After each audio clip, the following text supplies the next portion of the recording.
Akan buka ayat yang ke-19 sampai seterusnya. Oke saudara, I want to continue. Sekarang saudara di sesi yang kedua, saya mau memberikan gambaran kepada saudara.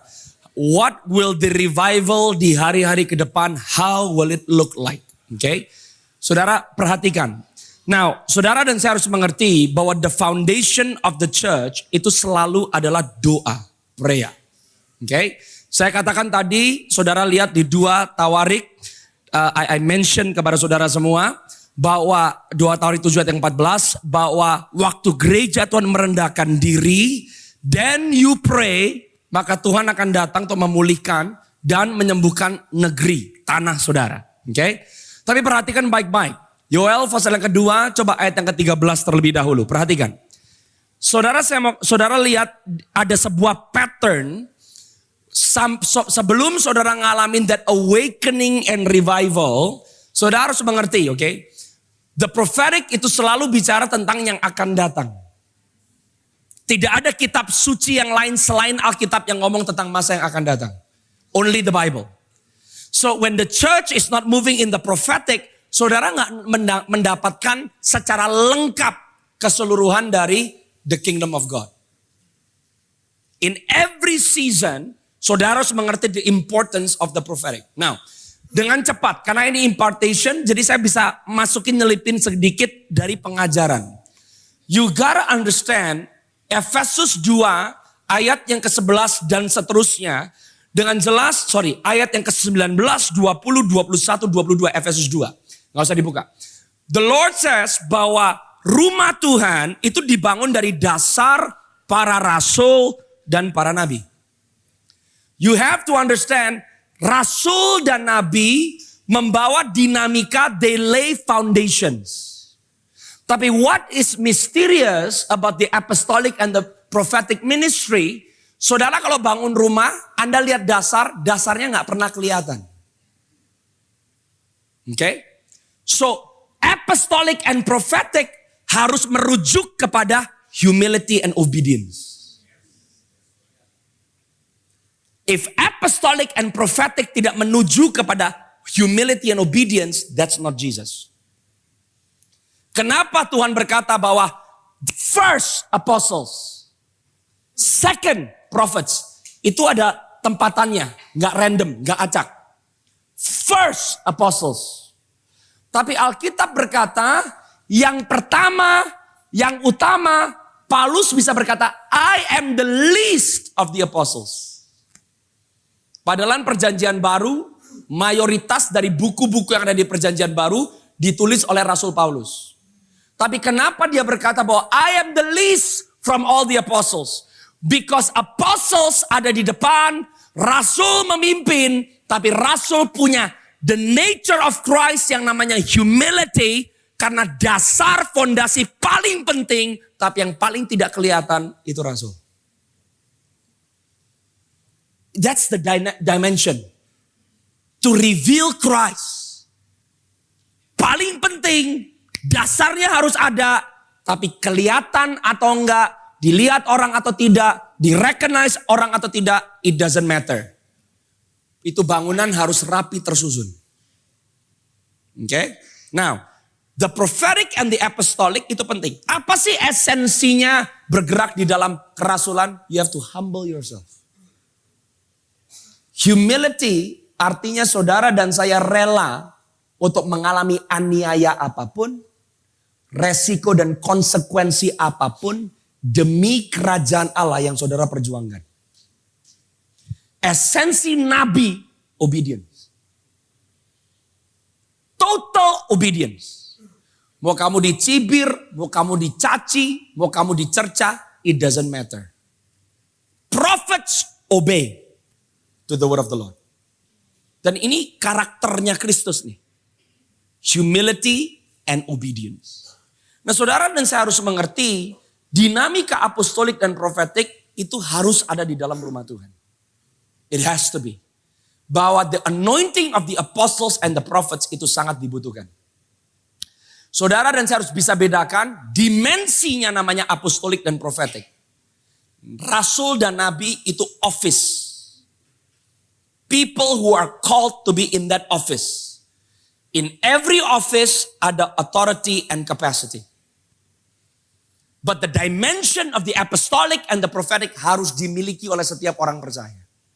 Kemampuan mendengar suara Tuhan, boldly declaring the word of the Lord, memiliki blueprint denahnya Tuhan. Ingat loh, tadi ayatnya bilang apa di Yeremia 29:11? For I know the plans. Plans, blueprint. Every believer must know God's blueprint over your life. That's destiny. And you need to know God's plan. Perfect will, bukan permissive will. That's why every believer must be able to hear the voice of God. Karena Anda harus tahu supaya Anda ada di dalam ketepatan. Not every opportunity comes from God. Karena yang dicari oleh Tuhan bukan keberhasilan kita. Yang dicari oleh Tuhan adalah kesetiaan kita. Yang dinilai oleh Tuhan itu. Karena kapasitas itu bicara kepercayaan. Oke, bukan pencapaian. Tapi yang dilihat oleh Tuhan adalah you are fulfilling the blueprint, the exact will of God. Now, saudara perhatikan di kitab Yoel nih ya. I want to show you, karena kita lagi expect nih, the coming awakening, the coming revival, apa yang akan terjadi. Sebab gereja Tuhan berfungsi, seperti saya katakan tadi di Yeremia 29, bahwa saudara dan saya memberitakan Injil kerajaan, dan saudara memuridkan orang itu gak bisa dipisah. Sebab memberitakan Injil kerajaan, orang mengalami perjumpaan dengan Tuhan, itu membawa transformasi. Tapi reformasi nggak terjadi di sini. Reformasi terjadinya di sini. And it takes time. You cannot have reformation kalau saudara nggak punya guru. Saudara nggak bisa ngalamin reformasi kalau nggak ada yang namanya rasul. Reformasi itu dibawa oleh gembala. Jadi every gift itu punya perannya. Ya, Anda butuh lima-limanya. Rasul nggak bisa masuk, nabi perlu masuk. Guru nggak bisa masuk, nabi perlu masuk. Di Alkitab Anda lihat di kitab Kisah Para Rasul, kenapa Barnabas akhirnya mengajak Paulus, yang waktu itu Paulus adalah seorang guru. Karena Barnabas tahu, saya nggak bisa jebol ini kalau pengajaran nggak masuk. So it's important in every local church, all 5 of the gifts harus ada di dalam. Okay? 5 of the gifts harus beroperasi. Nah, itu menunjukkan apa? The system of the house of God itu selalu dibangun dengan yang namanya kolaborasi. God never works outside of community. He himself is in community. Father, Son, and Spirit. Makanya saya selalu mengajarkan di Kejadian 1 ayat 26 sampai ayat yang ke-28. Allah menciptakan manusia. Allah memberkati mereka. From one man dimasukkan kepada konsep yang namanya community. Yang pertama diberkati oleh Tuhan adalah community. Kenapa saya sangat percaya family is important? Karena Alkitab dibuka di kitab Kejadian dengan pernikahan. Alkitab ditutup dengan kitab Wahyu dengan perjamuan kawin anak domba. The Bible was open with marriage. The Bible will end in marriage. That's why family is important. The dynamic of family is important. That's the family of God. Itu blueprintnya Tuhan. Jadi bagaimana you build your family, how you function as family is very critical and it's very important. Strong church will produce strong families. Strong families will build strong church. You cannot build church with ministry. You cannot build church with talent. You cannot build church with technology. You build church with the principles of heaven. Alkitab berkata, koyakan hatimu, jangan pakaianmu. Berbaliklah kepada Tuhan Allahmu sebab ia pengasih, penyayang, panjang sabar, berlimpah kasih setia. Dan ia menyesal karena hukumannya. Lanjut ya, terus aja. 14, 15, 16, 17, 18 sampai kita di 19. Siapa tahu mungkin ia mau berbalik dan menyesal. Dan ditinggalkannya berkat menjadi korban sajian dan korban curahan bagi Tuhan Allahmu. Look at that. Humility is when you present yourself as sacrifice. Because God responds to sacrifice. Kasih karunia, kasih setia Tuhan itu respon dengan sacrifice. Sacrifice itu bukan kekalahan.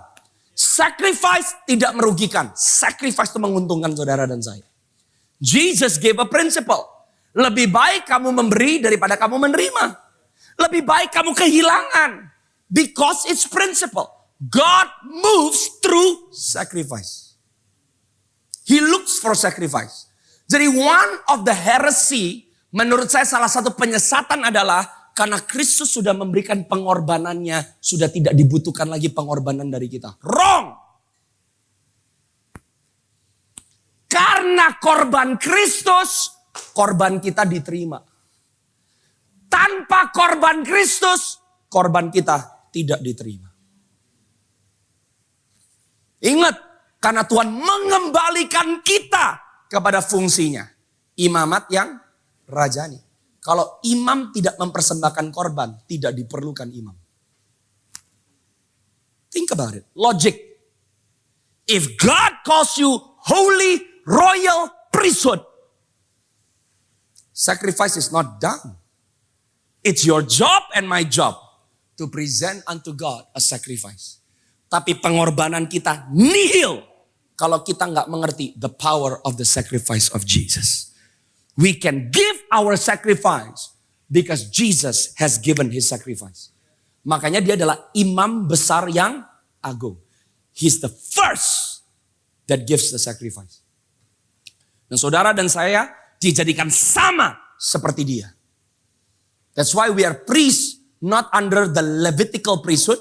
Kita bukan imam di bawah keimaman Lewi. Kita imam under the order of Melchizedek. That's a mystery. We are priesthood of Melchizedek. Melchizedek is a mystery. Who in the world is Melchizedek?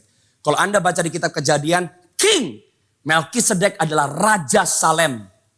Saudara dan saya disebut imamat yang rajani. There is a dimension. That's why you can never separate the old and the new covenant. Gak bisa. Because it speak of the same Jesus. Ayat yang selanjutnya. Lihat dulu nih ya. Tiuplah sangkakala di Sion. Adakanlah puasa yang kudus. Maklumkanlah perkumpulan raya. When saudara dan saya masing-masing tahu your identity. Waktu saudara dan saya masing-masing tahu bahwa saudara dan saya harus mempersembahkan diri sebagai korban yang hidup, yang berkenan kepada Allah, baru perkumpulan raya, baru pertemuan gereja, baru perkumpulan corporate orang percaya memiliki makna. Then you have corporate gathering, corporate fasting, corporate prayer. Suara Tuhan diperdengarkan, saudara dan saya meresponi. Tuhan lagi ngomong apa nih?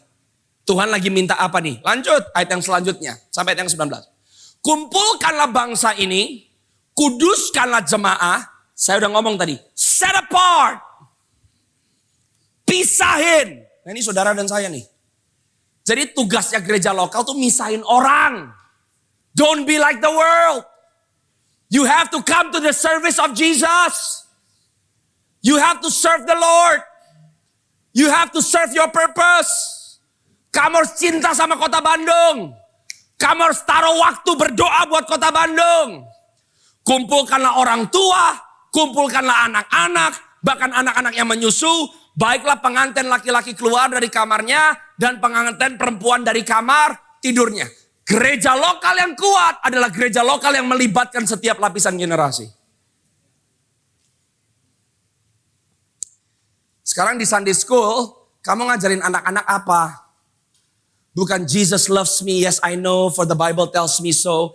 The last days church, kamu harus siapin anak-anakmu. They need to know bagaimana bersyafaat dan bernubuat.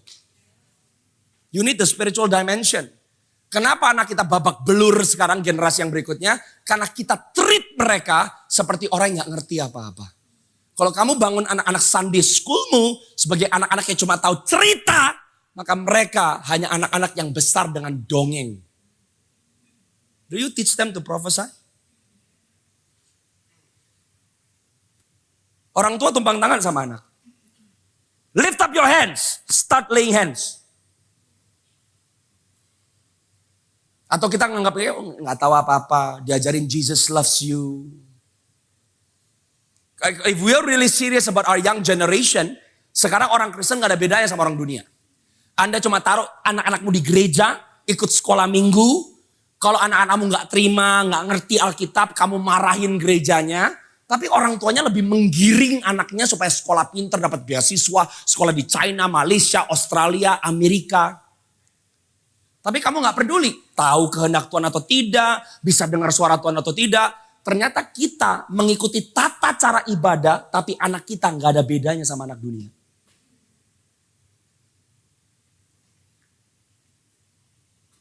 Berani gak ngomong sama anakmu? Kalau panggilanmu gak ada gunanya, kamu sekolah, gak usah sekolah. Hah. Waduh, pastor. Bukan males loh. You need to know the calling of your son and your daughter. Orang tua tahu anakmu dipanggil untuk apa? Karunia apa yang beroperasi dalam anakmu? Kenapa keluarga harus dipulihkan?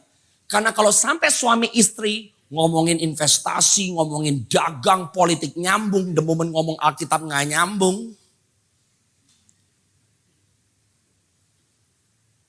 Suami, jangan cuma mau titelnya aja. Kamu imam, kamu nabi. Can you prophesy to your own wife? Satu hari, 3 tahun yang lalu baru menikah, istri saya challenge saya. Kamu nubuatin semua orang, prophesy to me. What is God saying? Saya bilang bener juga ya. Oh, I took it seriously. Saya bilang, kamu ke supermarket, give me time to pray in the house. I knelt in my living room. And saya bilang, Lord, give me a word for my wife. Istri saya pulang. I said, I'm ready to pray for you. Angkat tangan.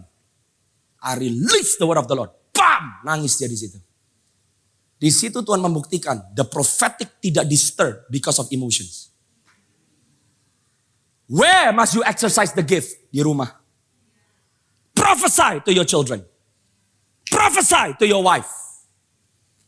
Kenapa pelayanan keluarga itu penting?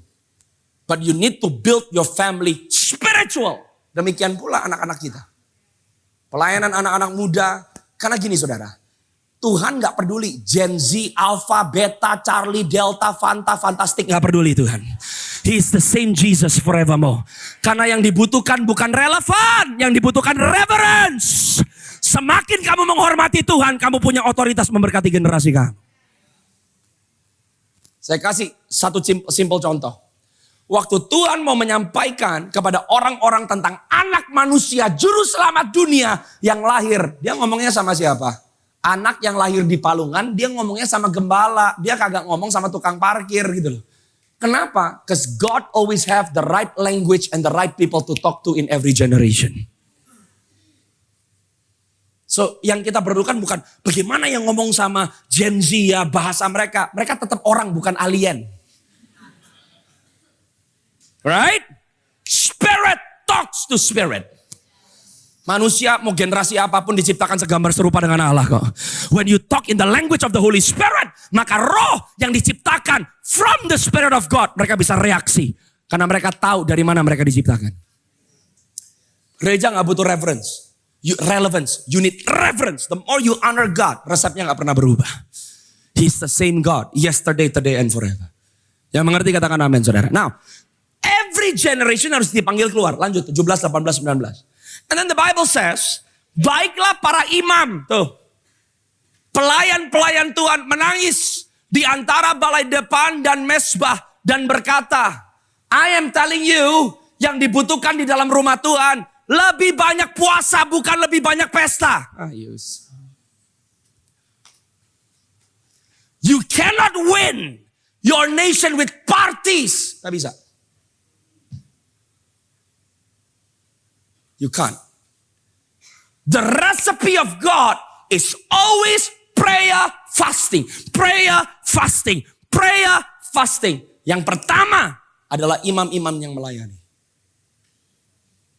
And say, sayangilah ya Tuhan, your people. Not the nation. Bukan negaranya. Bukan bangsanya. Your people. Kami, umatmu. Jangan biarkan milikmu sendiri menjadi celah. Sehingga bangsa-bangsa menyindir kepada mereka. Mengapa orang berkata di antara bangsa, di mana Allah mereka?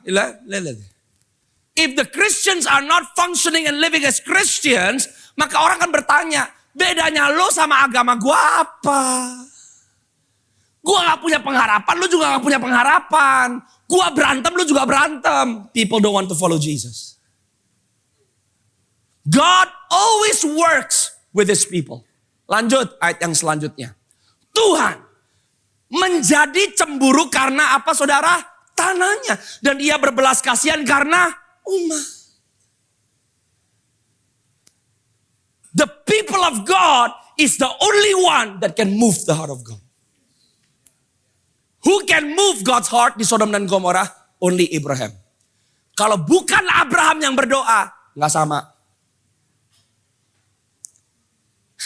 Sekarang semua, Tuhan sayang semuanya dipukul rata. Siapa bilang Tuhan tuh punya favorit, saudara? He has favorites. Kalau dia nggak punya favorit, dia nggak akan sebut tidak ada manusia yang lebih lemah lembut daripada Musa. Kalau Tuhan nggak punya favorit, dia nggak akan bilang bahwa Daud adalah seseorang yang mencari, mengejar, a man after God's own heart. Bahkan ada satu ayat yang berkata, meskipun Samuel dan Daniel yang berdoa, gua nggak denger.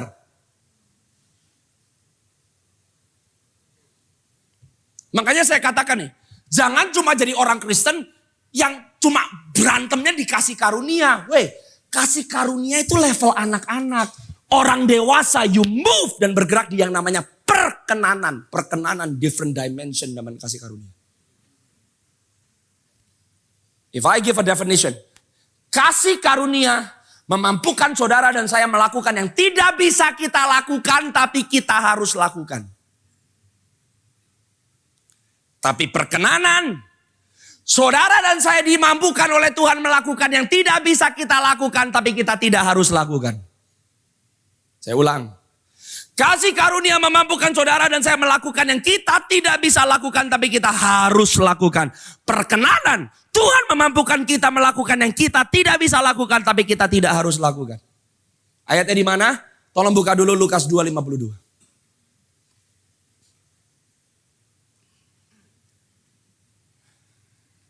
Kenapa setiap orang percaya you have to be mature in God? You need to know how special you are, you know. Makanya kalau sekarang kita maunya gampang Kristen yang enak, yang bikin kita I'm loved by God. You gotta go into perfection, saudara. Karena saudara dan saya dibenarkan, disempurnakan supaya kita dipermuliakan. Ini favor nih. Yesus makin bertambah besar. Bukan besar hanya secara fisik. He grew in wisdom and stature. Kapasitas manusia roh dan hikmatnya bertambah besar. Ini ngomong tentang apa? Maturity. Hanya orang Kristen yang dewasa, saudara makin dikasih oleh Allah dan manusia. Anda bisa dikasih manusia, belum tentu dikasih Allah. Tapi saudara dan saya bisa dikasih Allah. Waktu saudara dikasih Allah, you have favor with men. Kata di mengasihi di bahasa Yunaninya, favor. Jesus grew in wisdom and stature. He had favor with God and with men.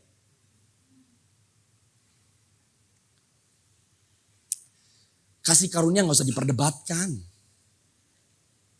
Gak ada kasih karunia.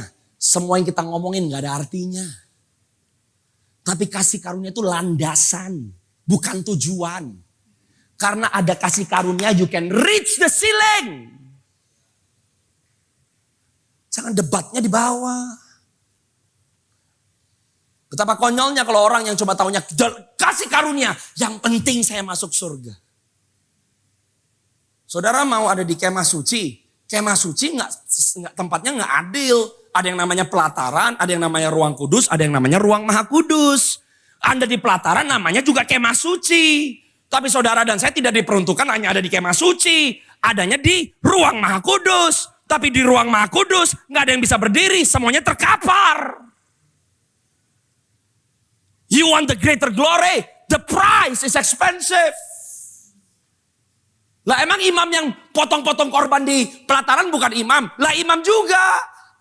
Anak-anak Harun yang di ruang kudus, yang mengurus meja sajian, kandil emas, sama meja kup-kupan. Emang namanya bukan imam? Lah imam juga. Tapi siapa yang berdiri di dalam ruang maha kudus? Moses.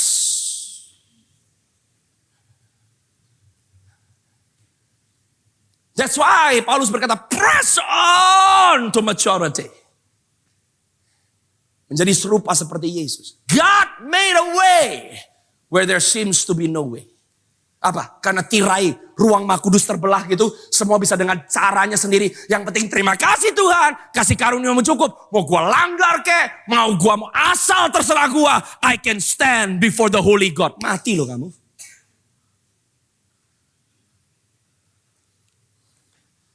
He's a good God. But he's a holy God. Gak pernah berubah. Karena kebaikan Tuhan tidak pernah membatalkan kebenaran Tuhan. Kebaikan Tuhan tidak pernah membatalkan kekudusan Tuhan. Same God. Grace gives a foundation. Orang yang ngerti kasih karunia. Mahal yang Yesus bayar. Kamu gak mungkin main-main kalau kamu ngerti kasih karunia Tuhan. Karena itu memampukan kamu. Tapi press on to maturity. Saudara dan saya mau melakukan yang Yesus lakukan. You need to be mature. You need to be mature. Karena Yesus berjalan sebagai manusia. Dan dia kasih contoh. He set himself apart. Makanya kalau pagi cari wajah bapaknya dia berdoa. Yang dia cari bukan masa. Ada waktu orang-orang datang minta kesembuhan. Nggak dilayanin loh. Dia pergi ke tempat tersembunyi. Karena dia melakukan hanya yang dia lihat bapaknya lakukan. Karena dia bukan datang untuk melakukan seenak jidatnya dia. Melakukan dengan polanya dia. Dia kasih jalan. As I obey my father, you obey father. Like me obeying the father. Apapun yang kamu lakukan dibuatnya berhasil. Nah, Anda juga gak bisa ukur keberhasilan Yesus dengan keberhasilan kita sekarang. Pelayanannya Yesus cuma 3,5 tahun. Saudara dan saya bisa perayaan gereja 20 tahun, 10 tahun, 15 tahun. Pelayanan Yesus di bumi lebih pendek dari pelayanan kita. Why? Emang Yesus harus ke sorga gitu? Pernah nanya gak? Saya nanya, kenapa sih engkau harus pergi ke sorga? He doesn't have to go loh. Kenapa dia pergi? Dia pergi pun karena dia taat sama kehendak Bapaknya. Lebih baik aku pergi. Aku pergi bukan karena aku pengen pergi. For you. For you. Saudara sadar tuh Yesus terangkat ke sorga. Murid-muridnya di dalam keadaan belum siap ditinggal semua. Tapi Yesus gak bilang kayak begini. They need me. Kalau gak ada aku kocar kacir nih semuanya. They need me. Enggak. Petrus baru insaf. Jati diri pelan-pelan pulih. Matias belum kepilih. Yesus gak bilang, at least saya harus pilih dulu yang menggantikan Yudas Iskariot. Gak ada loh. Nyadar gak? Yesus gak bilang, yang ke-12 harus saya yang pilih. Enggak.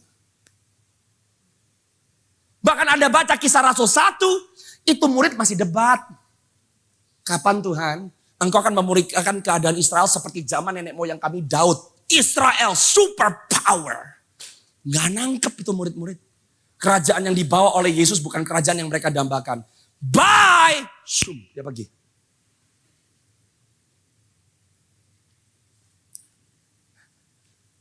Nah, saudara lihat ya. Kalau Yesus gak pernah terangkat ke sorga. Semua orang akan terkesima dengan sosok. Daripada semua orang hanya maunya ngelihatnya ke dia. No. Dia gak puas. Dia mau setiap murid-muridnya jadi sama seperti dia. Dikasih Roh Kudusnya. Supaya apa yang dia lakukan kita juga bisa. Karena dia adalah sulung dari antara banyak saudara. Saudara dan saya ditinggal oleh Tuhan Yesus. Karena dia kasih kesempatan buat saudara dan saya. Supaya kita bisa menyerupai Yesus. Dan dia ngapain di sorga sampai hari ini? Berdoa supaya kita berhasil.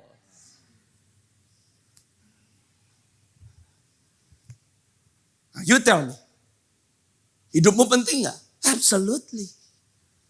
Dan semua orang dikasih kesempatan yang sama. Fungsimu apa gak peduli.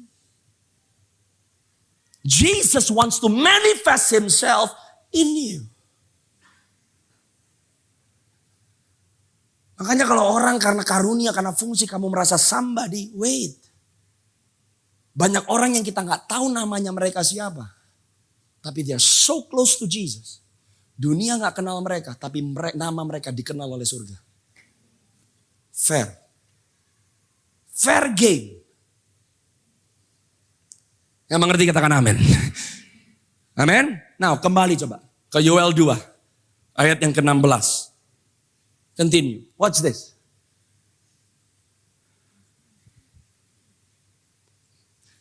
Ayat yang ke-16, 17, 18 sebelum saya ke sini. Alkitab berkata, kumpulkanlah bangsa ini, kuduslah jemaat, himpunkanlah orang-orang yang tua, kumpulkan anak-anak, bahkan anak-anak yang menyusu. Baiklah pengantin laki-laki keluar dari kamarnya dan pengantin perempuan dari kamar tidurnya. Sekali lagi ini lintas generasi. Next, 17, 18. Baiklah para imam pelayan-pelayan Tuhan menangis di antara balai depan dan mesbah. Berkata, sayangilah ya Tuhan umatmu dan janganlah biarkan milikmu sendiri menjadi celah. Sehingga bangsa-bangsa menyindir kepada mereka. Mengapa orang berkata di antara bangsa, di mana Allah mereka? Ayat yang selanjutnya.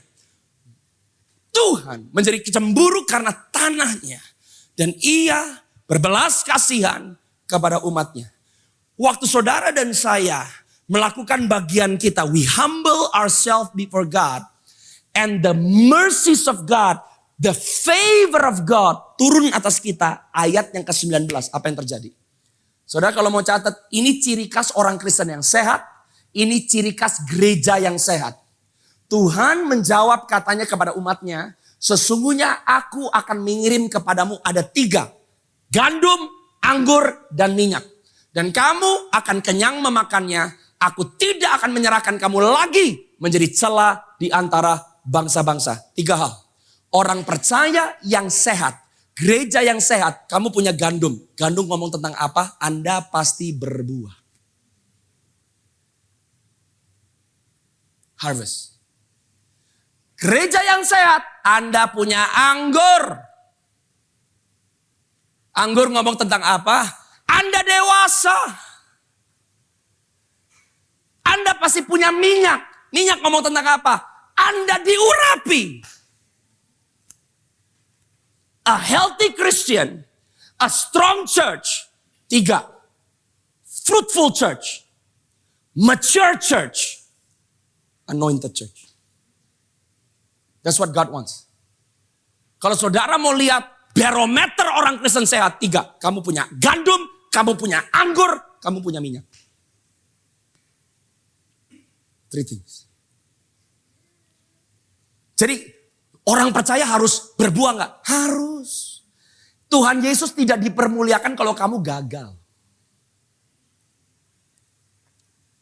Oke? Ini masalahnya sekarang orang menyamakan porsimu dengan orang lain. That's where the problem comes. Tuhan nggak pernah lihat bagaimana jangan pernah bandingkan dirimu dengan orang lain. Tolong buka dulu Matius 25 ayat yang ke-24. I'll give you a secret. Waktu Tuhan memberikan talenta kepada 3 hamba. Lihat ya. This is the problem dengan orang Kristen. Kalau you start comparing yourself. Anda tahu nggak? Ada beberapa hal yang menarik yang waktu saya pelajari Matius 25. Anda tahu ada yang terima 5 talenta. Ada yang terima 2 talenta. Ada yang terima 1 talenta. Betul? Anda tidak pernah mendengar yang punya 5 talenta. Yang punya 2 talenta ngomong. Tapi yang punya 1 talenta Anda dengar perkataannya. Ini bicara tentang apa? Gereja yang talk only no action.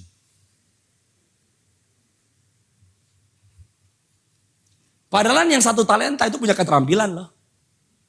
Dia jago apa? Jago debat, jago dagang. Do you realize? Anda gak pernah dengar yang 5 talenta ngomong, yang 2 talenta gak pernah. Yang 1 dia bisa argumentasi. This is a prophetic picture. Setiap manusia dipercaya dengan 1 kehidupan. Yang kamu lakukan di dalam 1 kehidupan yang kamu kasih itu dimintakan pertanggungjawaban.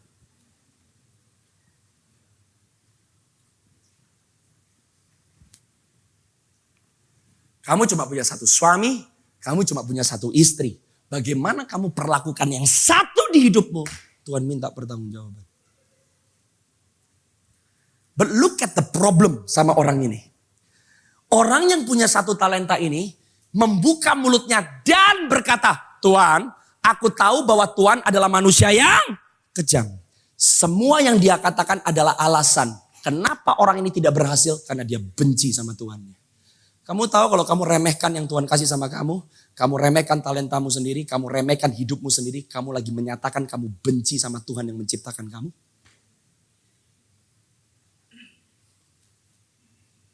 the first thing yang keluar dari mulutnya, you are an evil man.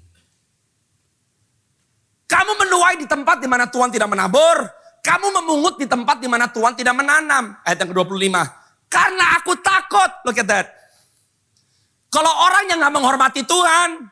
Kalau orang yang cuma ngomong doang. Kamu gak pernah bisa melangkah. Karena kamu selalu dihantui dengan ketakutan. Takut ditolak, takut gak bisa, takut gagal. Fear is a sign you love people. You love yourself more than you love God.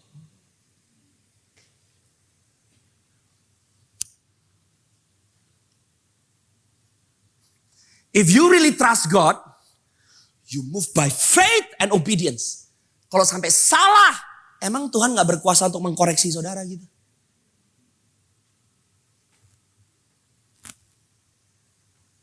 Apa sih fondasinya fear padahal? Love for self. Kamu lebih pusing, nanti orang ngomong apa? Nanti kalau gak bisa gimana? Nanti kalau duitnya gak masuk gimana? Nanti kalau gak berhasil gimana? Fear is a sign you respect yourself more than you respect God.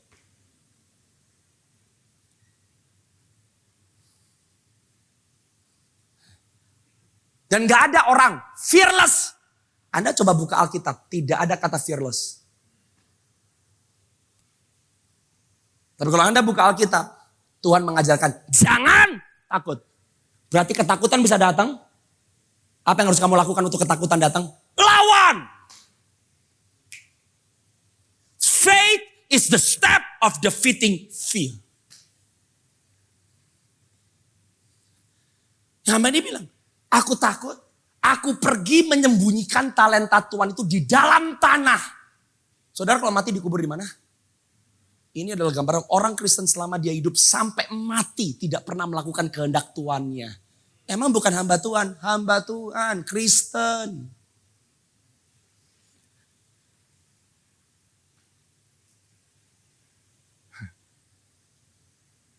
One life sebelum mati. And saudara gak bisa bilang, karena gue takut, I played safe. Nih, ambil balik Tuhan. Tuhannya jawab loh. Ayat yang berikutnya. Apa jawaban Tuhannya? Padahal si hamba nuding Tuhannya loh. Kamu nuai dari tempat kamu gak pernah nabur. Kamu mungut dari tempat kamu gak pernah nanam. Tuhannya gak bilang, bukan kayak begitu. Jawab Tuhannya, hai kamu hamba yang jahat dan males.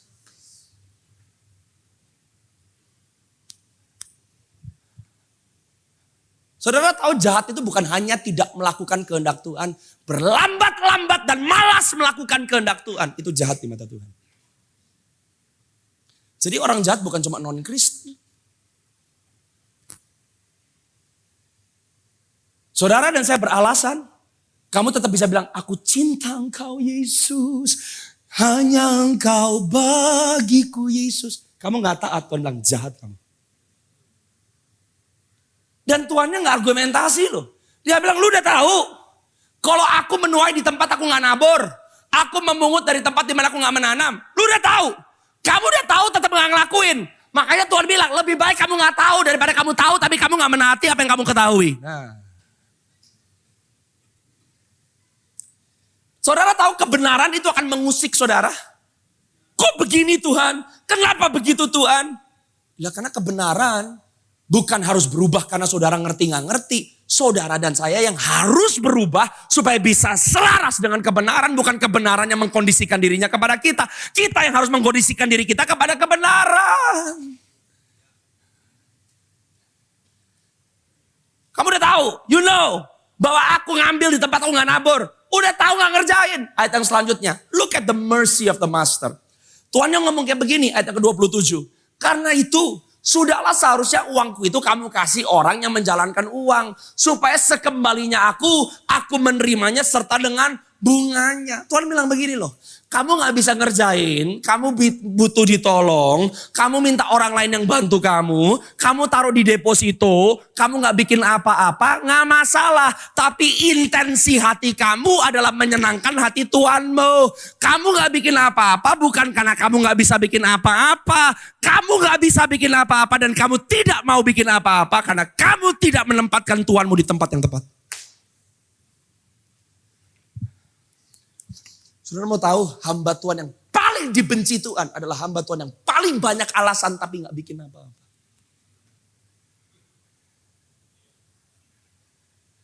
Alasanmu apa gak mau melayani? Alasanmu apa gak mau komit di sebuah gereja lokal? Apa alasanmu? God doesn't care your excuse. He's looking for faithfulness. Hamba yang 5, hamba yang tua, upahnya sama. Karena yang dinilai bukan kapasitas, tapi kesetiaan. Kamu gak perlu ngiri. Kamu gak perlu ngiri sama orang lain. Karena kapasitas itu kepercayaan dari Tuhan. But God is looking for your faithfulness. Dan saudara dan saya sedang diminta oleh Tuhan pertanggungjawabkan. One life I gave you. One life. Karena yang dia minta adalah dedikasi hidupmu untuk Tuhan yang kamu kasihi. Yang mengerti katakan amin saudara. Saya mau tanya hari ini, have you given your one?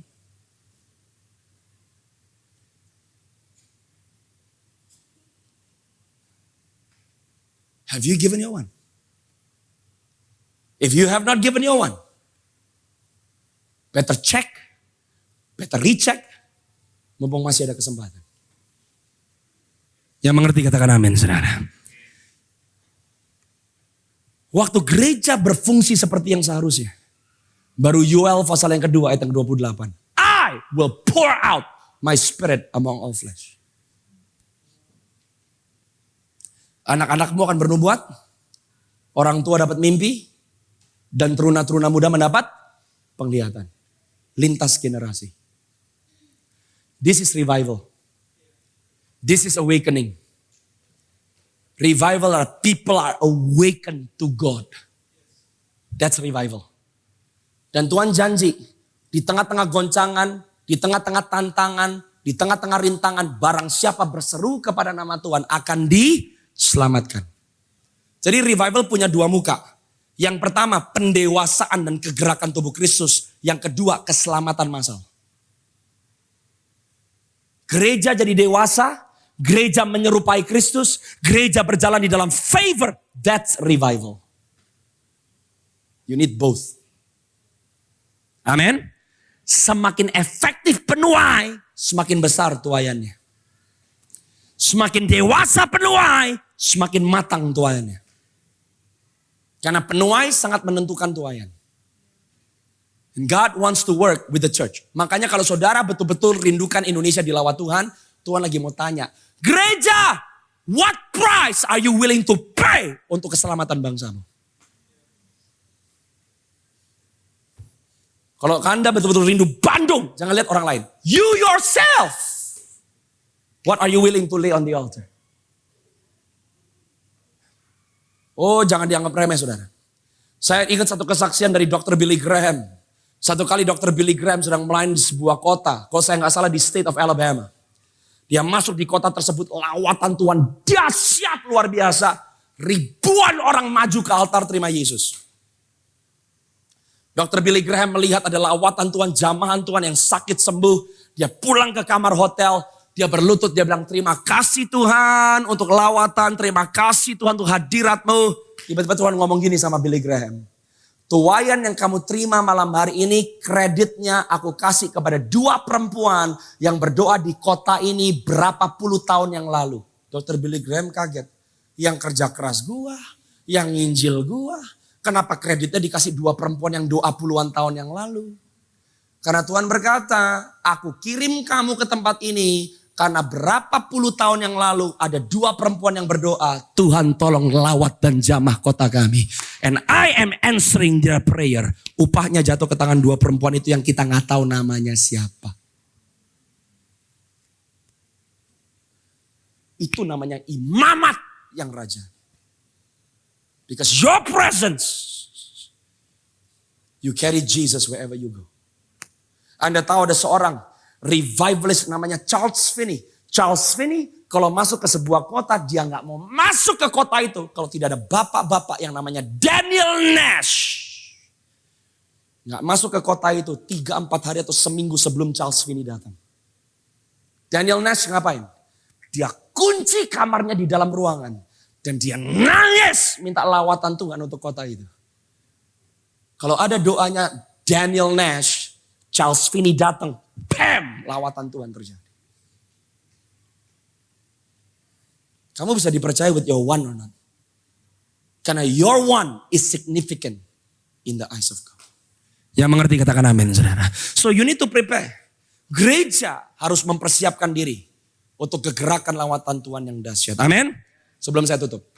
Keluaran 17 ayat yang ke-8 sampai 16. Saya mau kasih saudara gambaran. Now, Elijah movement khususnya, gereja lokal. Anda harus tahu if God is going to work lintas generasi, saya mau kasih prophetically gambaran apa yang akan terjadi di depan. God is awakening the children. God is awakening the sons and daughters. Saudara dan saya harus mengerti, kenapa sih kalau Anda lihat tadi di nubuatan Yoel 2:28, Alkitab berkata bahwa anak-anakmu akan bernubuat. Jadi kalau bernubuat itu keluar dari mulut ya. Jadi itu Anda melepaskan sesuatu. Kalau orang tua dapat mimpi berarti menerima sesuatu. Kalau anak-anak muda mendapat penglihatan berarti dia menerima sesuatu. Prophetically, jangan remehkan anak-anak kecilmu sebab anak-anak kecilmu punya kapasitas untuk mengeksekusi visi Tuhan. Kebalik, kita jangan lihat anak-anak kecil ya mereka mah masih kecil gak bisa bikin apa-apa. Wrong. Tuhan punya kebiasaan memakai yang lemah untuk melucuti yang kelihatannya dan merasa kuat. Look at that prophecy. Anak-anak kecil mengeluarkan sesuatu, yang muda dan yang tua terima sesuatu. God is saying the last generation you need to prepare your kids. Kamu harus jejelin anakmu bukan dengan knowledge. Teach them to open their mouth. Teach them to speak up. Kalau you are very serious Tuhan mau pakai anak kecil, jangan yang paling muda, yang paling kecil, lu cuma kasih pelayanan asyir. Berapa banyak gereja yang berani anak-anak kecilnya dilatih khotbah? Kenapa gak berani? Gak berani karena lu takut kalau anak kecilnya khotbahnya gak bagus, orangnya gak mau datang lagi ke gereja. Konsep kamu pertemuan raya itu udah salah.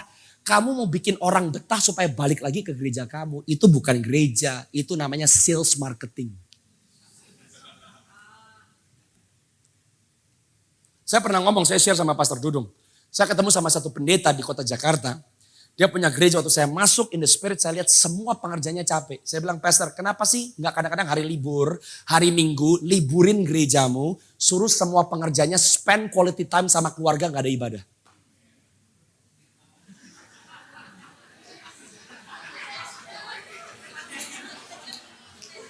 Halo, sekarang saya nanya, kalau sampai hari Minggu nggak ada ibadah, Tuhan marah gitu? Buktinya demo sedikit lu nggak mau ibadah.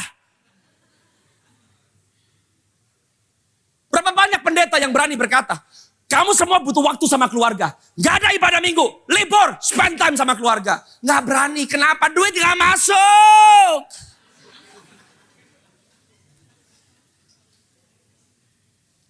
Because the concept of church is no longer church. Kamu takut kan kalau hari Minggu kamu ibadahnya gak ada, orang lompat ke gereja lain yang ibadahnya nyala.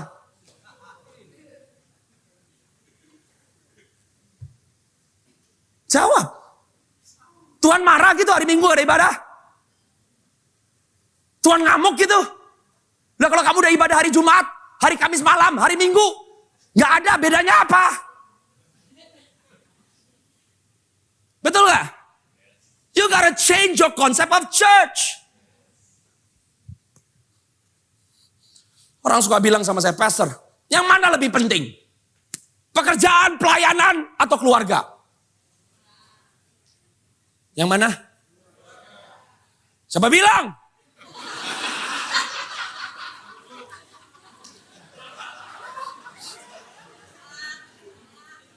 Buat orang yang grow up di broken home, buat orang yang gak punya bapak, buat orang yang ngadepin orang tua cerai, keluarga pasti lebih penting.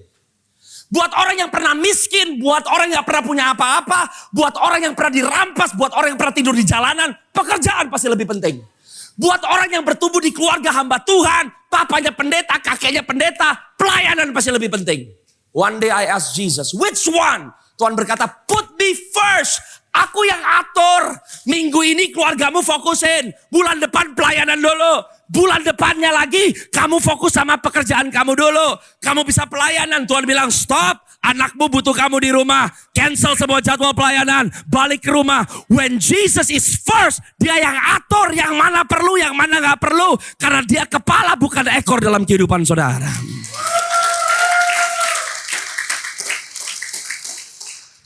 Kemarin saya di Manado, anak saya yang kedua ulang tahun. Oh saya sedih saudara. Dia potong kue, saya gak ada di situ. Saya lihat dia di video, I cried. But I know God told me, I need you in Manado. Mau ngomong apa?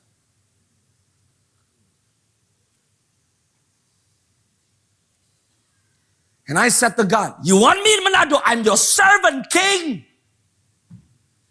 You take good care of my family at home.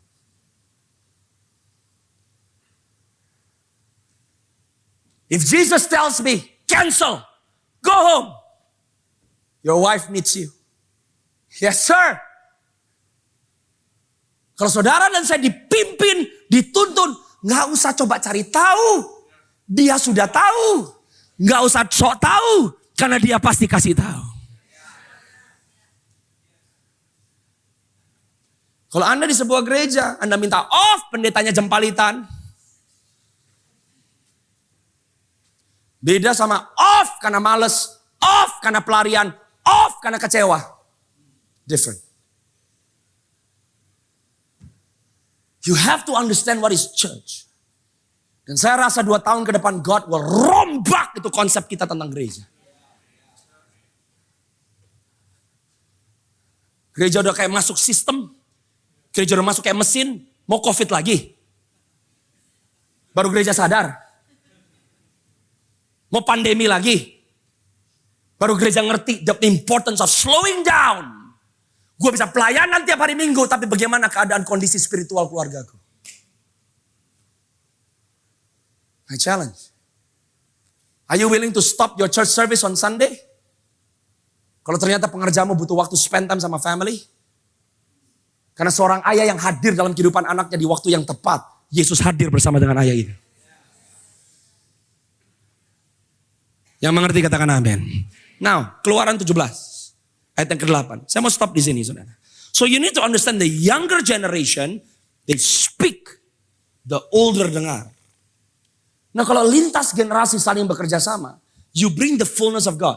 Saya lihat waktu saya pelajari itu nubuatan Yoel ajaib loh. You trust the young people to speak. Orang-orang yang muda, teruna-teruna muda, orang-orang yang di umur belasan, 20-an, 30-an, di dalam keadaan badanmu paling efektif, kehidupanmu kamu paling kuat, you have vision. Vision berarti kamu kasih arahan, kamu kasih instruksi, kamu kasih structure, kamu kasih strategi. Orang yang tua dapat mimpi. Orang yang tua punya janji. Orang yang tua punya perjanjian dengan Tuhan. Kalau setiap lapisan generasi mengerti bahwa yang tua gak perlu ngerjain semuanya sendiri.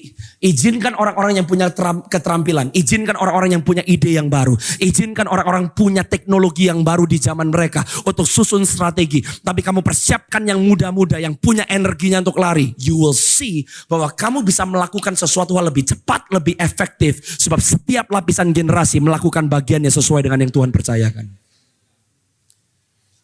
Look at this. One day saya lihat strategi ini di sini. Lalu datanglah orang Amalek dan berperang melawan orang Israel di Rafidim. Rafidim is a place of rest. Kalau saudara istirahat, rest itu bukan gak bikin apa-apa loh. Contoh ya kalau Anda lihat di bahasa Inggrisnya rest. I love the English word. Rest artinya istirahat. Tapi rest, the rest of you. Kata rest juga bukan hanya bicara tentang istirahat. Kata rest adalah yang lainnya yang kamu belum tahu. Saudara, when you rest in God, you will find the rest of God.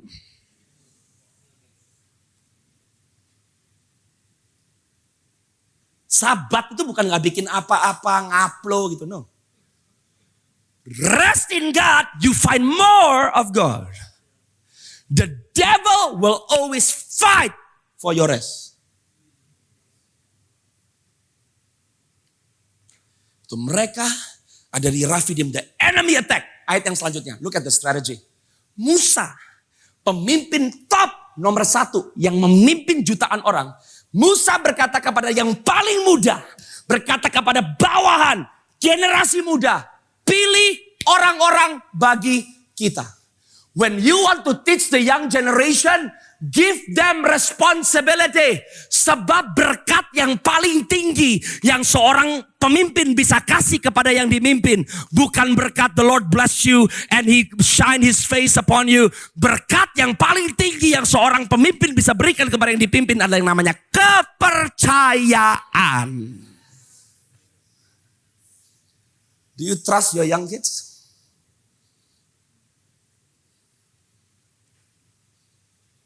Musa bilang, Yos, pilih. Kamu yang pilih pahlawan, bukan aku. Kamu yang pilih orang-orang untuk keluar dan kamu yang berperang buat kita. Aduh, nasib satu bangsa ditaruh di tangan seorang anak muda. Jadi kalau gereja mau ngumpulin anak muda, praise the Lord. Tapi jangan cuma ngumpulin anak-anak muda supaya gereja lu rame.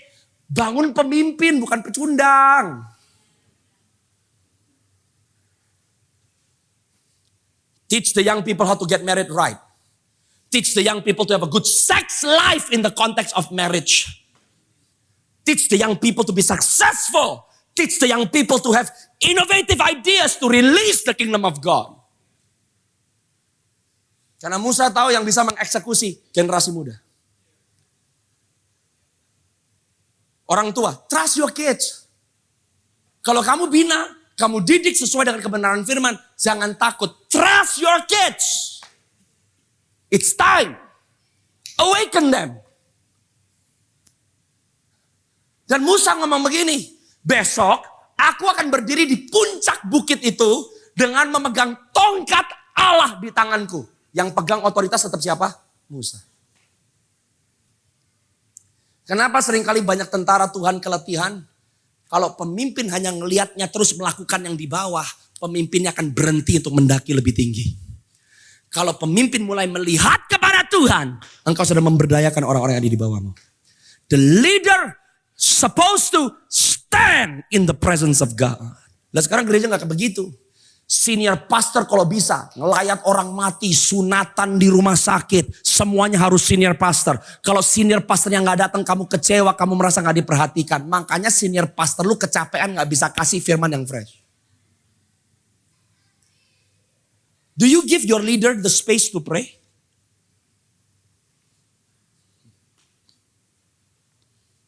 Kasih gak ruang? Karena Musa harus di atas gunung. Moses needs to be with God. Jangan sampai kita kayak bangsa Israel. Pemimpin kita berdoa di atas, kita malah bikin lembu emas.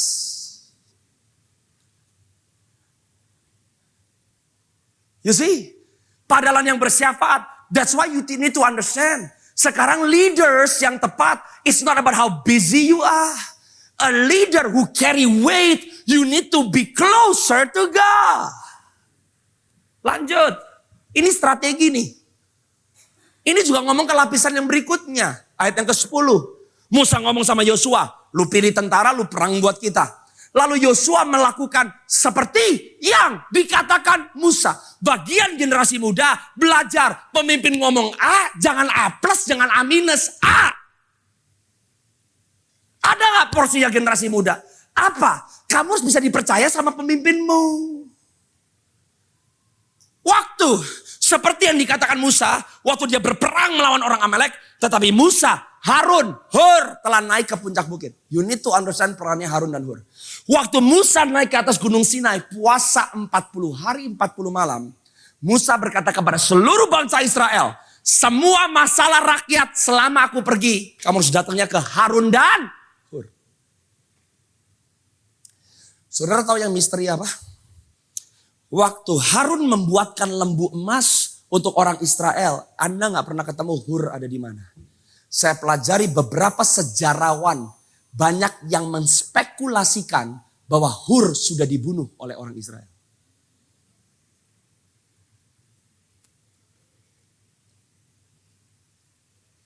You see, kalau saudara dikasih kepercayaan ketua departemen, Anda dikasih kepercayaan sebagai orang yang kedua, Anda dikasih kepercayaan sebagai orang yang ketiga, jangan sampai ternyata Anda menyia-nyiakan kapasitas dan kepercayaan Tuhan dalam hidupmu tanpa kamu sadar. Waktu kamu gagal berperan dengan tepat, maka Harun yang seharusnya menjaga umat Tuhan, Harun yang membuat satu bangsa memberontak kepada Tuhan. You know, di dalam gereja gak semuanya jadi Musa. Mungkin peranmu Harun dan Hur. Harun dan Hur ngapain? Ayat yang selanjutnya. Waktu tangan Musa udah mulai capek. Saudara harus ingat, pemimpin juga manusia, bukan malaikat. Pemimpinmu bisa capek, pemimpinmu bisa burn out. Waktu pemimpinmu burn out, bukan yang angkat batu timpukin sampai mati.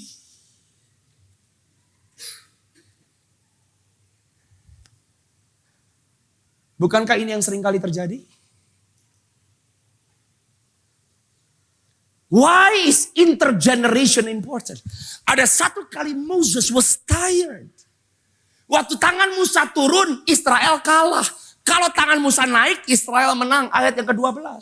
Perannya Harun dan Hur, waktu tangan Musa penat, Harun dan Hur mengambil sebuah batu, ditaruh di bawahnya Musa supaya ia duduk di atasnya. Harun dan Hur menopang kedua belah tangannya, seorang di sisi yang satu, seorang di sisi yang lain, sehingga tangannya tidak bergerak sampai matahari terbenam. I am declaring kemenangan gereja Tuhan di depan membutuhkan peran semua generasi yang bukannya saling mengalahkan, saling sikut sana sini, tapi setiap lapisan generasi harus bekerja sama. This is maturity. This is unity. This is merendahkan hati. You want to see victory? God needs all the generations to do your part. Ketahui peranmu di dalam gereja apa. Kalau kamu Harun dan Hur, stand with your pastor. Kalau kamu Joshua, jangan pasif di dalam gereja. Do something for the glory of God. Kamu harus bisa dipercaya oleh pemimpinmu. And I'm declaring kepada Elijah movement dan saudara yang hadir malam hari ini. The move of God di hari-hari ke depan adalah setiap lapisan generasi harus berfungsi. Ini juga harus bisa diterapkan di dalam keluarga. Kalau istri gak bisa trust sama suamimu, suami gak bisa trust sama istrimu, orang tua gak bisa trust dengan anak, dan anak gak bisa trust dengan orang tua, keluargamu hancur. You need to know your part. Ini merendahkan hati. Setiap generasi melakukan bagiannya. Tanpa generasi Musa, Yosua mati di medan peperangan. Tanpa generasi Yosua, pemimpin bisa berdoa, meminta belas kasihan Tuhan, tapi tidak ada mengeksekusi visi.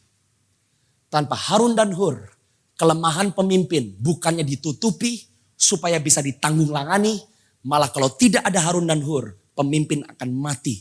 Mati kenapa? Karena tidak ada orang yang menopang seorang pemimpin. Yosua, Musa, Harun, dan Hur gak bisa diputus. Ini 4 adalah satu kesatuan. And God is restoring the culture of heaven back to the church. Yang mengerti katakan amin. So saudara harus tahu what's your part. Bagian saudara itu apa? Kalau saudara ada di dalam sebuah gereja lokal, dan kamu tahu kamu adalah generasi penggerak, dan young people starts moving. Bedanya Yosua dengan anak muda yang lain. Yosua menempel kemana Musa pergi. Bahkan waktu Musa meninggalkan ruang tabernakel atau kemah suci, Yosua tetap ada di situ. Yosua tetap membangun hubungan pribadinya dengan Tuhan. Tapi seorang Yosua yang bisa dipercaya adalah seorang Yosua yang mau untuk percaya dengan pemimpin. So saya mau ajak saudara semua. Sudahkah engkau memosisikan dirimu dengan tepat di dalam rumah Tuhan? Sudahkah kamu berfungsi dengan tepat di dalam rumah Tuhan? Kalau kamu seorang pemimpin, mungkin ini waktunya kamu perhatikan, Yosuamu siapa? Jangan berkata karena aku Musa, aku harus perang sendiri. Musa turun gunung dan dia perang, mati satu bangsa. Enggak semua bisa diselesaikan sama senior pastornya. There are times God is asking the senior pastor, come up, Stay with me. Angkat tanganmu. Worship me. Rejoice. Tuhan yang turun tangan menyelesaikan peperangan. Yang mengerti katakan amin, saudara. This is an important season for the church. Amin. Saya berdoa setiap kita mau berfungsi. Start moving together with God. Sebab Tuhan sedang melakukan sesuatu yang baru. Kalau saudara ada di dalam gereja lokal, ada waktu melayani, ada waktu Anda dipanggil berdoa. Tolong jangan pilih-pilih, saudara. Invest your time in the body of Christ. Amen. Invest your family in the body of Christ. Tapi bangun keluargamu, bangun rumah tanggamu, bangun kehidupanmu yang pribadi. Katakan kepada dirimu sendiri, aku tidak hanya mau ada di dalam kasih karunia Tuhan, tapi aku mau hidup di dalam perkenanan Tuhan. Yang mau katakan amin, saudara. Karena ada saudara, maka apa yang kamu minta dikabulkan oleh Tuhan. Karena ada saudara, apa yang kamu kerjakan dibuat oleh Tuhan berhasil. Gereja yang dewasa adalah gereja yang berjalan di dalam perkenanan Tuhan. Amin. Bukan hanya kasih karunia. Sekali lagi, kasih karunia Tuhan memampukan saudara melakukan yang kamu tidak bisa lakukan tapi kamu harus lakukan. Tapi perkenanan Tuhan, Tuhan memampukan saudara dan saya melakukan yang tidak bisa kita lakukan. Tapi kita tidak harus lakukan. Itu adalah orang-orang yang merubah sejarah. Karena ada kamu. Because you pray. Karena ada gerejaku di Bandung. Karena ada keluargamu. Tuhan tidak mungkin lupakan. Selalu ada pengharapan. Di tengah-tengah tidak adanya pengharapan. Siapa pengharapan itu? Gereja Tuhan. Di tengah-tengah keadaan yang paling tidak memungkinkan. Di momen yang seperti itu. Saudara diciptakan, ditetapkan oleh Tuhan. Dipilih oleh Tuhan. Untuk bangkit bercahaya. Menjadi sinar yang tidak bisa dimatikan. Amin. Garam diperlukan waktu keadaan tawar. Terang diperlukan waktu keadaan gelap. It is time for the church to become the church. Mari berdiri semua dalam hadirat Tuhan. Saya mau ajak saudara semua pray hari ini, saudara. Starting with you. Kalau kamu Yosua, kamu Harun, kamu Hur, atau kamu Musa. Consecrate your life afresh unto God. Dan saya berdoa lewat kehidupanmu. Tuhan mau lakukan sesuatu yang baru. Amin. I pray for a fresh impartation. Worship team, boleh tolong naik ke atas, play a worship song for me.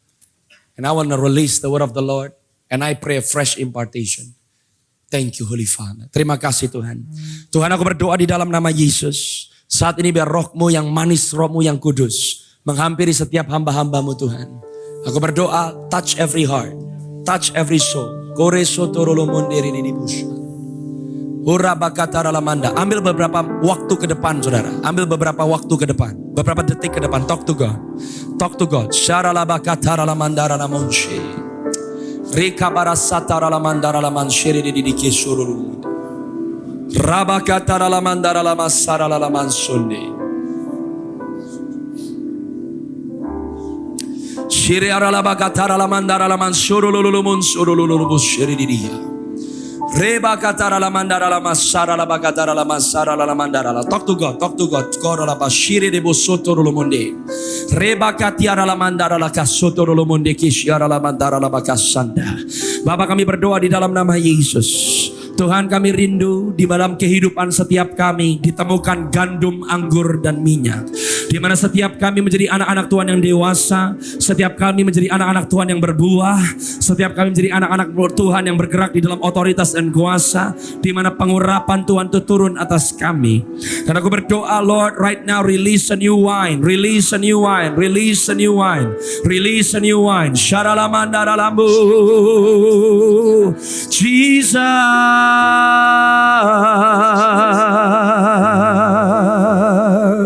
Serebo shanamanane, serebo sharalamandara la bagara la basundia.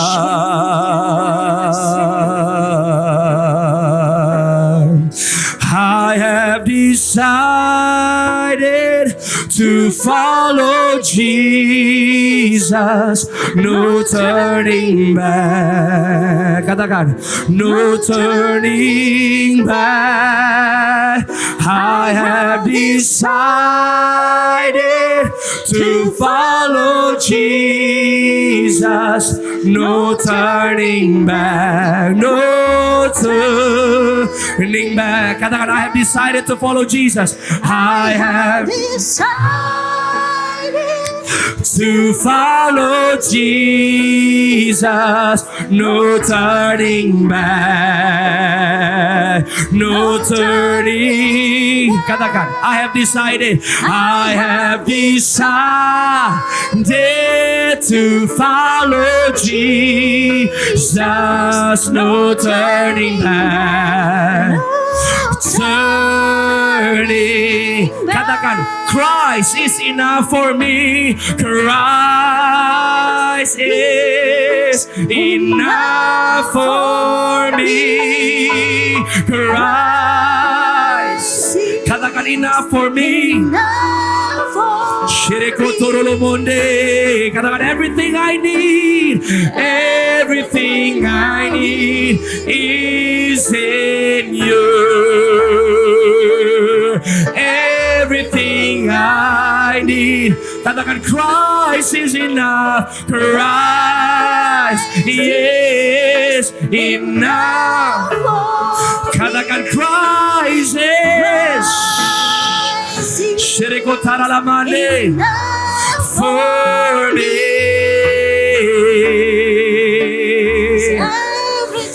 I need is in you. Everything. One more time. Katakan, Christ is enough for me. Christ. Come on, declare it unto the Lord. Christ. Enough for me. Everything I need is in you.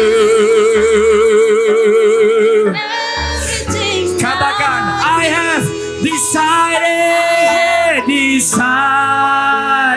to follow Jesus. No turning no back. turning back. Katakan, no turning back. No turning back. Sharakatololomole. I have decided to follow Jesus. Yes. No turning back. No turning back. Dengan rendah hati saya mau berdoa. Kalau saudara, you want to declare bahwa malam hari ini you are consecrating your heart.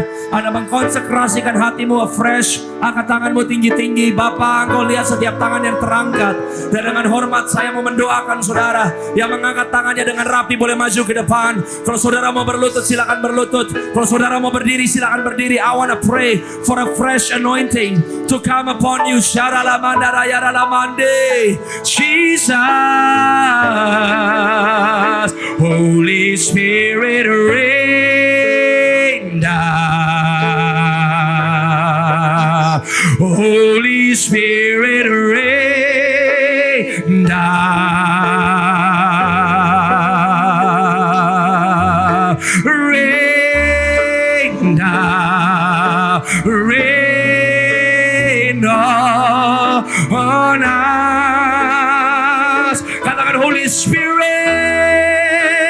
Holy Spirit, rain. Come on, katakan, Holy Spirit, rain down. Sharala katarala mande, rain down, rain on. Come on, katakan sekali lagi, Holy Spirit, Holy Spirit, Holy Spirit, rain. Holy Spirit, rain down. Rain down. Rain on us, Holy Spirit, Holy Spirit, rain down. Holy Spirit, rain down. Rain down, rain down. Rain down. Lamansa. Mulai buka mulutmu, mulai berdoa, mulai minta sama Tuhan. Aku berdoa di dalam nama Yesus. Setiap tangan yang terangkat di hadapanmu, setiap orang yang maju ke depan altar, hari ini aku berdoa, mark them for glory. Tandai mereka Tuhan dengan kebangunan rohani. I pray for a fresh anointing. I pray for fresh glory. And the Spirit of the Lord says, ada beberapa dari saudara di mana malam hari ini Tuhan sedang memperbarui perjanjian saudara bersama dengan Dia. Tuhan sedang memperbarui perjanjian saudara dengan Tuhan. Aku berdoa, Tuhan biar mereka merasakan tangan-Mu yang menjamah kepala mereka, hati mereka, biar mereka mendengar suara Tuhan secara pribadi yang mengaktifkan kembali, menghidupkan kembali apa yang mungkin pernah mati di dalam mereka. Engkau melihat setiap hati, Engkau melihat setiap hati, Engkau melihat setiap hati Tuhan, Engkau melihat setiap hati. Aku berdoa hari ini Tuhan, liberation akan terjadi di dalam nama Yesus. Liberation will come. Shekorolomonde katara lamandara labashara lamandara lamansa. Hiriatara labashara la katara lamandara lamanshiri diki shorolomonde. Hiriara lamandi shara lamanda. Thank you Lord. Kau perkuat setiap keluarga yang ada, aku berdoa Tuhan. Engkau perkuat setiap keluarga yang ada Tuhan. Engkau perkuat setiap rumah tangga yang ada, aku berdoa di dalam nama Yesus. Tuhan, aku berdoa yang datang ke tempat ini merasa tidak berdaya akan pulang sebagai seorang pahlawan yang gagah perkasa di dalam Tuhan. Aku berdoa in the mighty name of Jesus. A fresh grace akan turun atas setiap suami-suami, akan turun atas setiap istri-istri, akan turun atas setiap orang tua yang ada. Shirebo syaralamanda. Ada deliverance, ada kelepasan, ada kelepasan. God is delivering you. God is delivering you in the name of Jesus. Leko sebreketorulumun syaralalamanda. God is delivering you in the name of Jesus. In the name of Jesus. In the name of Jesus. Kino syaralakataralamanda ralalamashiridi. Glory Jesus. Glory, glory, glory. Syaralalamanda. Shiridibu shiriketi aralalamanda. Tuhan, aku berdoa untuk pelayanan Elijah Movement di dalam nama Yesus. Biar pelayanan Elijah Movement akan menjadi pencetus, a catalyst di kota Bandung Tuhan. Di hari-hari ke depan aku berdoa for influence. I pray for influence. I pray for influence in the name of Jesus. And the Spirit of the Lord says, Pastor Dudung, fear not. God is about to open the door to the city government. Tuhan akan membukakan pintu kepada pemerintahan kota. And I see bahwa you are gonna sit down. Please continue playing. You're gonna sit down and you're gonna meet with the mayor, and the Lord is going to open the door. And Tuhan berkata bahwa now I am giving a new mantle. I'm giving you a new authority for you to speak to key people in the city. And the Spirit of the Lord says bahwa di musim ke depan ini you need to organize well. You need to start organizing your team. Dan saya melihat ada satgas-satgas yang akan dipersiapkan. And the Spirit of the Lord says, the time is about to come di mana God will bring you into some of the darkest place in the city. Dan saya melihat ada sebuah lokasi di kota Bandung yang membutuhkan jamahan Tuhan. And the Lord says, you will be a light that will shine in the darkness. And God says, I will give you favor with the city government. And the Lord says, kamu akan masuk ke tempat yang tidak disangka-sangka, but you will be God's hand to pick up those yang ada terpuruk di dalam kebusukan, di dalam dosa, di dalam kelemahan, di dalam kemiskinan. You will set the captives free, says the Lord. And the Spirit of the Lord says, Tuhan berkata bahwa di kota Bandung, God will give you the grace to even fight the prostitution that is in the city. The Lord says bahwa di kota Bandung there is a problem with the prostitution. Ada masalah dengan prostitusi. Tapi Tuhan berkata, I will set my church to become a place of comfort, a place of security, supaya orang-orang yang terluka, orang-orang yang sakit, orang-orang yang membutuhkan pelukan Bapa, di dalam gerejaku mereka akan dipulihkan, di mana roh, jiwa dan tubuh mereka akan disembuhkan oleh Tuhan. Come on, kalau saudara sepakat, angkat tanganmu, mulai berdoa saudara. Karalaba syaralamanda. Mulai berdoa untuk kota Bandung saat ini, mulai berdoa. Shirirebo syaralamanda. Herebebo rabakariadalabasanda. Lord, kami berdoa Tuhan, biar gerejamu bangkit di dalam nama Yesus. Let your church in Bandung arise. Let your church in Bandung arise. Let your church in Bandung arise. Let your church in Bandung arise. Koreso karalalamanda ralabasara lalamanda. Shikaralalamanda ralalamanda ralalabashara lalabakatara lalalabasi. Oh, Jesus, see the darkness over every enemy. Jesus, for my family, the holy name. Jesus. Shakaralabarande. Jesus from The mountains, Jesus, see the streets. Jesus, see the darkness over every end. Hallelujah. Jesus from my faith. Shakaralabo. Speak the holy name. Jesus. Sharalamande. Shout Jesus from the mountain. Jesus in the streets. Jesus in the darkness over every end. Come on, deklarasikan. Jesus from my faith. I speak I speak the holy name. Jesus. Shekaralabasantaralamo. Shout Jesus from the mountains.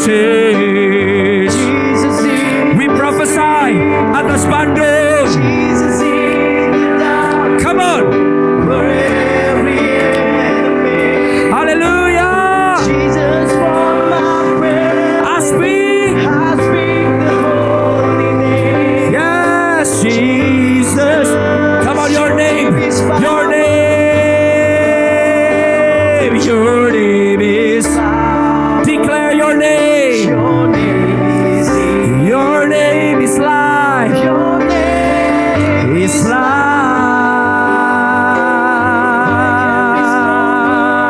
Break every strong shine. Sharalamanda. One more time. Your name. Your name. Your name. Sharalamase. Your name is life. Your name is life. Shikataralamandela.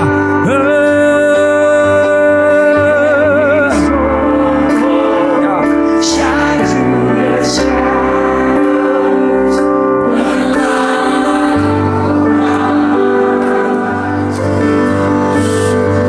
Wait. Two things I'm picking up in the spirit. Number one, ada seseorang di sini.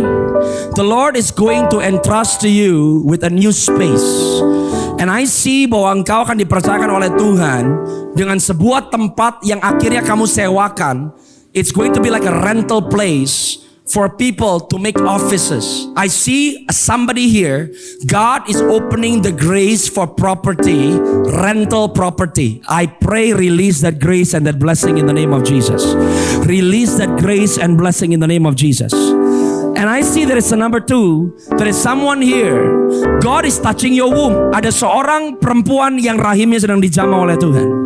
And I decree unto you, apa yang terlihat sepertinya mandul, God will bless your womb. And I declare over you, be fruitful in the name of Jesus.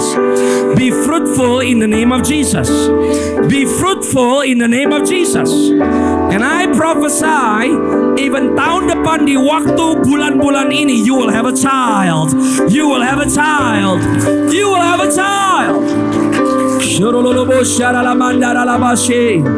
Your name is power. Your name is power. Deklarasikan, your name is He. Your name is life.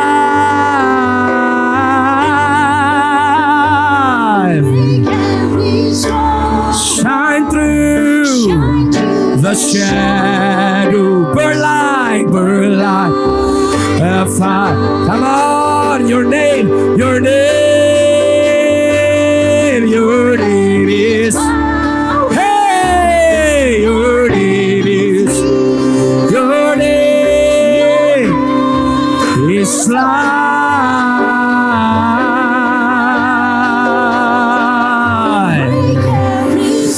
Santarabase, the shadow. Come on, declare, shout Jesus, shout, shout Jesus, shout Jesus from Jesus, Jesus, atas bandung, Shana baralabo, reterebe. Hey, I speak. Yes. One more time. Shout Jesus. Shout Jesus from. Hallelujah. Shirebo katara barabasete.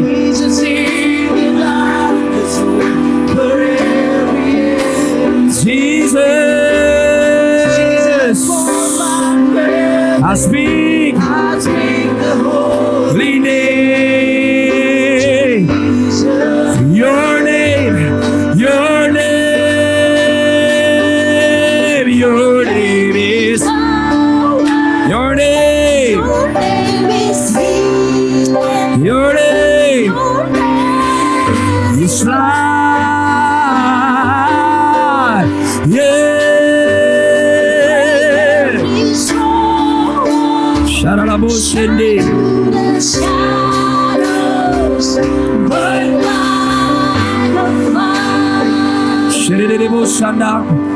Ada seseorang di sini, kamu dulu perokok berat. Something is wrong dengan paru-parumu. God is healing you right now in the name of Jesus. God is healing you right now, whoever you are. Kamu dulu perokok, something is wrong dengan pernapasan dan paru-parumu. I declare bahwa paru-parumu saat ini juga bersih di dalam nama Yesus. Bersih di dalam nama Yesus. Bersih di dalam nama Yesus. Shiritu Tsatsaramanda, Rakabarabasataralah. Saya dengar kata kista hilang dalam nama Yesus. Kista hilang dalam nama Yesus. Kista lenyap dalam nama Yesus. Shiribu Sharalamanda Ralabasata. Terima kasih Tuhan. Terima kasih.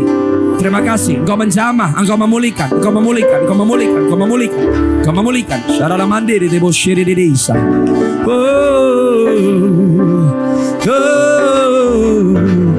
Thank you Lord. Thank you Lord.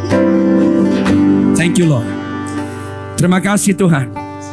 Bapa, setiap kepala di tempat ini aku berdoa, biar tangan Tuhan yang diturunkan, ditumpangkan atas setiap hamba-hamba. Kami percaya every time we come to the altar, Yesus selalu menjumpai kami.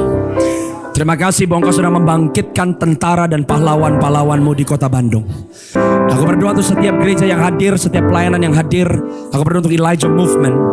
Biar di tahun ke depan 2026 dan seterusnya, kami percaya Tuhan, Bandung itu penting di agenda Tuhan buat bangsa Indonesia. Dan gereja Tuhan yang ada di Bandung akan memimpin di depan. New ministries, ide-ide yang baru. Bahkan aku berdoa gereja yang ada di Bandung akan menjadi prototype. Kesatuan gereja Tuhan di Bandung akan menjadi prototype. I declare and I prophesy over you bahwa rencana rancangan Tuhan untuk gereja Tuhan di Bandung tidak akan ada satupun yang gugur. Tapi semua yang keluar dari mulut Tuhan pasti tidak akan kembali kepada Tuhan dengan sia-sia. Tapi kerjakan yang menjadi isi hatimu Tuhan. Dan kami percaya Tuhan, api Roh Kudus-Mu yang terus memberikan kepada kami the confidence bahwa berjalan bersama dengan Tuhan yang mustahil bisa jadi mungkin, yang ada bisa jadi ada, because you're the God over all impossibilities. Kami percaya nama Yesus tetap berkuasa. Dari dulu, sekarang, sampai selama-lamanya. To Jesus be all the glory Tuhan. Kami percaya Engkau terus membawa kami from faith to faith. Engkau terus bawa kami dari iman ke iman, dari kemuliaan kepada kemuliaan. Dan aku berdoa apa yang Tuhan mulai di tempat ini pada malam hari ini, bawa sampai pada akhirnya. Supaya setiap kami didapati oleh Tuhan sebagai hamba-hamba Tuhan yang baik dan setia. To Jesus be all the glory. Di dalam nama Tuhan Yesus. Yang sepakat, yang percaya, mari sama-sama dengan saya katakan, come on, dengan tepuk tangan yang meriah buat Tuhan Yesus. God bless you. Haleluya.